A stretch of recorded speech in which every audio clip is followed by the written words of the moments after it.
Welcome to Kenton's videos. Enjoy the video. Park the Ford Ranger on level ground and immediately set the parking brake. Shift into park or first gear to prevent rolling. Place two-wheel chocks about 2 feet from the tire you will change, on the opposite side if possible, to secure the vehicle.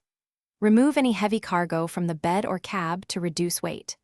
Before using the jack, loosen the lug nuts 1/2 turn with the lug wrench while the wheel remains on the ground so the studs do not spin. Position the jack under the correct Ford Ranger factory jack point located near the wheel well on the frame or rocker.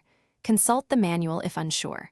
Pump or crank the jack to raise the truck until the flat tire clears the ground by about 3 to 4 inches so you have room to maneuver.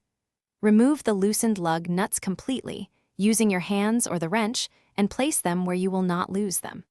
Pull the wheel straight off the hub. Avoiding contact with brake lift the spare wheel onto the hub, aligning the holes with the studs, and thread the lug nuts by hand to hold the wheel in place. Do not cross-thread. Using the wrench, snug the nuts in a star pattern to seat the wheel evenly, then lower the jack slowly until the tire just contacts the ground and the vehicle bears partial weight. Fully tighten the lug nuts in the star pattern. After completing the change, stow tools and check torque after driving 25 to 50 miles, following the owner's recommended spec. Thanks for watching. Consider subscribing if we helped you.